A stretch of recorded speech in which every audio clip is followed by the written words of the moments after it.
Bonjour, je m'appelle Tom Bloomer et on m'a demandé de partager quelques pensées avec vous à la suite de cette parole que j'ai reçue, que j'ai donnée en septembre 2019 dans le cadre du séminaire Discerner les temps, où j'ai eu l'impression que nous allons devant cette année difficile. Cette parole s'est confirmée depuis par plusieurs personnes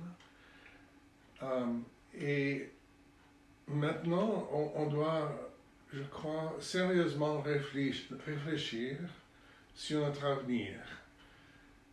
Si vous avez testé cette parole, et j'espère que c'est le cas, on n'accepte pas n'importe quelle parole qui se dit prophétique. Alors, ça veut dire qu'il y aura des conséquences, des implications. Dans ce genre de parole, dans une parole prophétique, il y a toujours au moins deux éléments. Il y a la parole elle-même, mais il y a la tentation du prophète de rajouter des choses. Et on entend souvent dans les messages prophétiques, dans les églises et les groupes, les gens donnent une vraie parole du Seigneur, mais ils commencent à rajouter après. Ils rajoutent leur interprétation de ce que ça veut dire. Alors c'est là où il faut du discernement, là où il y a le Saint-Esprit qui donne quelque chose, et puis après où c'est la personne qui continue. Donc, ce que je vais partager avec vous, ce n'est pas une parole prophétique aujourd'hui, mais c'est une application de la parole que j'ai donnée en septembre 2019.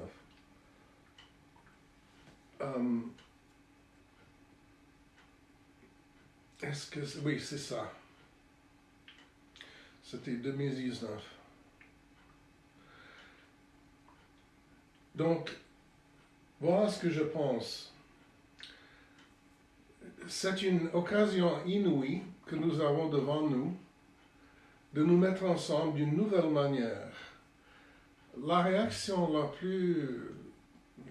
que j'ai eue la plus souvent après cette parole, les gens ont dit, mais qu'est-ce que je peux faire? Je n'ai pas de terrain. Ou je n'ai qu'un balcon. J'ai très peu de terrain. Qu'est-ce que je peux faire pour avoir la nourriture pendant ces 7 années difficiles?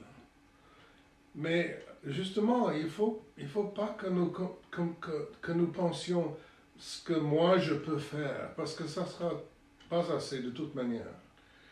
Il faut que nous pensions ensemble, il faut que nous pensions en groupe, en comité, en communauté.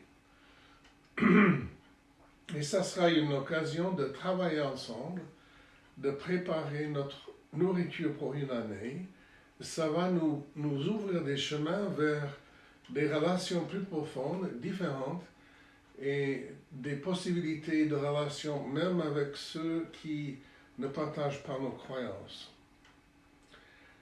Alors, comment il faut procéder? Il faut commencer avec nos agriculteurs. Parce que, chers amis, il ne faut pas qu'on imagine qu'on va pouvoir produire toute notre propre nourriture. Même dans un centre comme nous avons ici à Burtigny, que plusieurs d'entre vous connaissent bien, on a des terrains, etc., mais on ne pourra jamais nourrir toute la communauté avec notre propre travail. C'est trop grand. Ça demande trop de travail. Et il y a des raisons que l'agriculture a été mécanisée pendant ce dernier siècle et demi. Mon propre grand-père aux USA a été agriculteur. Il a été suivi par ses 2 fils, mais ils n'ont pas pu faire marcher la ferme économiquement. Ça a duré pendant la vie de mon grand-père à cause du travail de ses 2 fils et aussi parce que ma grand-mère avait un job en ville et c'est son job qui a payé les factures. Mais pour finir, la ferme était terminée. Et c'est le cas dans beaucoup de pays, surtout en Occident. Il y a maintenant 2 à 3% de la population qui travaille dans l'agriculture. On a dû mécaniser parce que c'est trop de travail de produire toute notre nourriture. c'est énorme. Et nous, avec ma génération, on a déjà oublié le travail qu'il faut fournir pour préparer la nourriture pour une année entière. Il y a une vidéo sur YouTube au sujet d'une famille à Los Angeles qui produit jusqu'à 80% de leurs fruits et légumes, mais c'est avec le travail à plein temps des 2 parents et des 3 enfants adultes. C'est beaucoup, beaucoup de travail. Donc je crois qu'il faut que nous nous mettions ensemble avec nos agriculteurs, avec nos maraîchers, et de voir ce que chacun peut produire. Certains auront des terrains et de l'équipement, comme les agriculteurs. Il y a certaines choses, comme les pommes de terre, par exemple, où on peut produire beaucoup. C'est facilement mécanisé, les machines sont déjà là. Et puis, on n'a pas besoin, chacun, de planter son petit carré de pommes de terre. Ce serait une perte de temps. Et puis, avec nos maraîchers, il y a déjà, dans plusieurs régions de la Suisse, des possibilités de recevoir un panier de légumes chaque semaine. On s'inscrit à l'avance, on paye son abonnement et on reçoit ce panier. Il faut voir ce genre de stratégie et l'augmenter. Par exemple, avec les agricultures, on pourrait payer à l'avance la moitié d'un bœuf, d'un agneau, le quart ou quelque chose comme ça. Donc, certaines personnes auront du terrain, d'autres pourront fournir du travail, et d'autres pourraient peut-être pas travailler dans les jardins, mais ils pourraient contribuer des finances. Chacun peut contribuer quelque chose. Mais il faut s'organiser rapidement, il faut s'organiser dès maintenant, dès cette année, parce qu'on a devant nous un peu de temps encore. Les années difficiles n'ont pas encore commencé, je crois. Je vise plutôt 2022 peut-être, mais ça aussi c'est une impression, je ne le dis pas de la part du Seigneur. Et j'ai relu le passage dans le livre de la Genèse au sujet de Joseph et la famine en Égypte. Et la famine a été progressive. En d'autres termes, la première année, c'était pas si grave. Mais la deuxième année, c'était bien pire. Ainsi de suite. Et je crois que ça va être la même chose ici. Nous allons avoir des stocks. Beaucoup ont des armoires, des caves bien fournies. C'est tant mieux. Il faut qu'on fasse cela. Mais après une année, 2 années, 3 années, ces stocks vont plus exister. Et on ne peut pas stocker de la nourriture pendant des années, à moins de trouver des stocks spécialisés et très, très chers.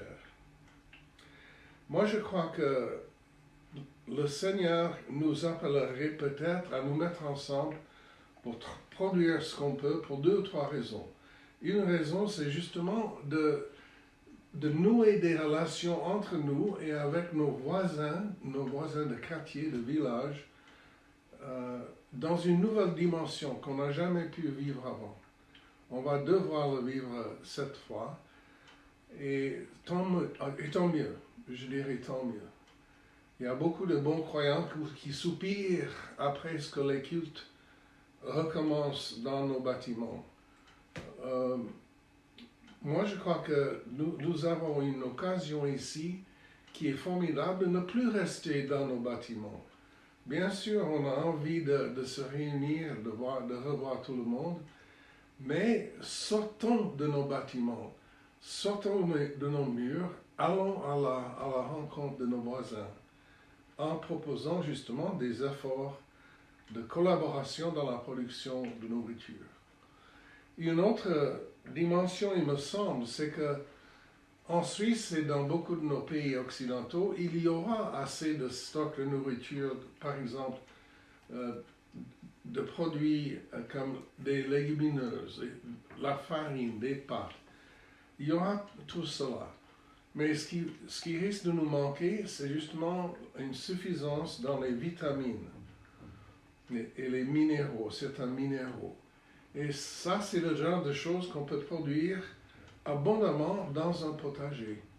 Même sur un balcon, on peut produire beaucoup d'aromatiques qui continuent à donner pendant toute la saison, même pendant l'année, et qui nous fournissent avec pas mal de vitamines. Et un peu de plantes comme ça pourrait faire la différence entre des carences de vitamines et une bonne santé. Et il y a toutes sortes de stratégies qu'on peut imaginer. Jardiner à la verticale, sur le toit les toits plats des bâtiments, on peut avoir des jardins. Il faut contrôler d'abord avec un ingénieur. Parce que le poids d'une caisse à fleurs, une caisse à plantes peut être très grande. Mais il y a des stratégies pour réduire le poids, justement. Moi, j'ai pas de potager, mais j'ai beaucoup justement d'aromatiques, des petites plantes de salade comme l'oseille, et bien sûr ciboulette, sarriette, de la menthe, du persil, basilic, toutes ces petites plantes qui peuvent fleurir, qui peuvent donner des très belles feuilles, des très bonnes feuilles, même sur une fenêtre de cuisine. Donc, j'aimerais nous encourager à voir ce qu'on peut faire. Le principe toujours, c'est que nous sommes appelés à faire le possible, et si nous faisons le possible, alors le Seigneur, il s'occupe de l'impossible.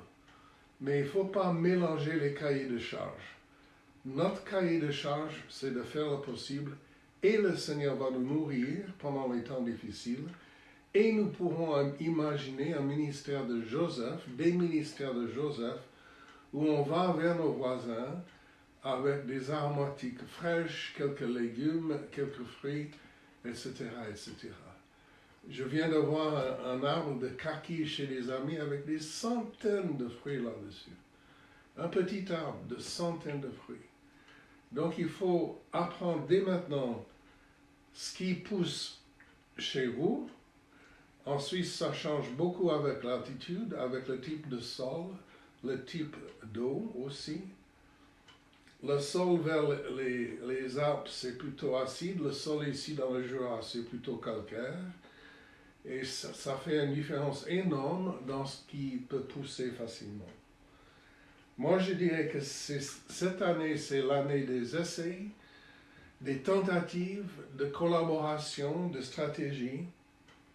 Et on peut acheter cette année de l'équipement. Il faut imaginer des serres, des panneaux de chauffage solaire, peut-être pour les solaires.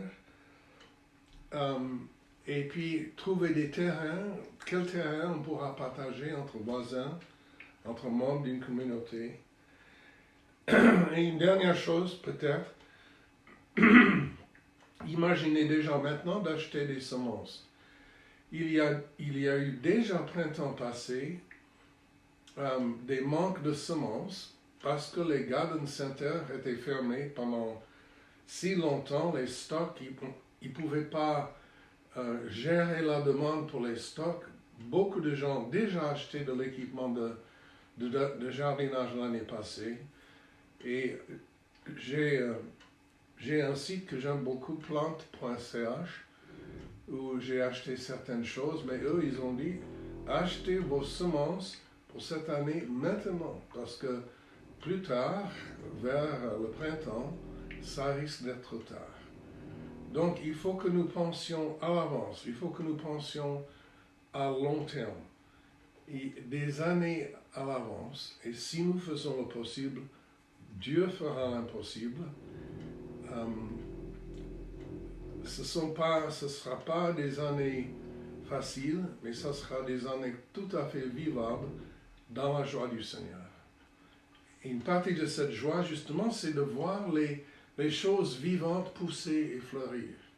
C'est une très grande joie pour un jardinier et je crois que c'est quelque chose qu'on pourra partager tous. Donc, je vous encourage dans cette aventure, dans la vie de ces 7 années difficiles, mais qui sont quand même lumineuses et remplies de l'espérance dans le Seigneur Jésus. Amen.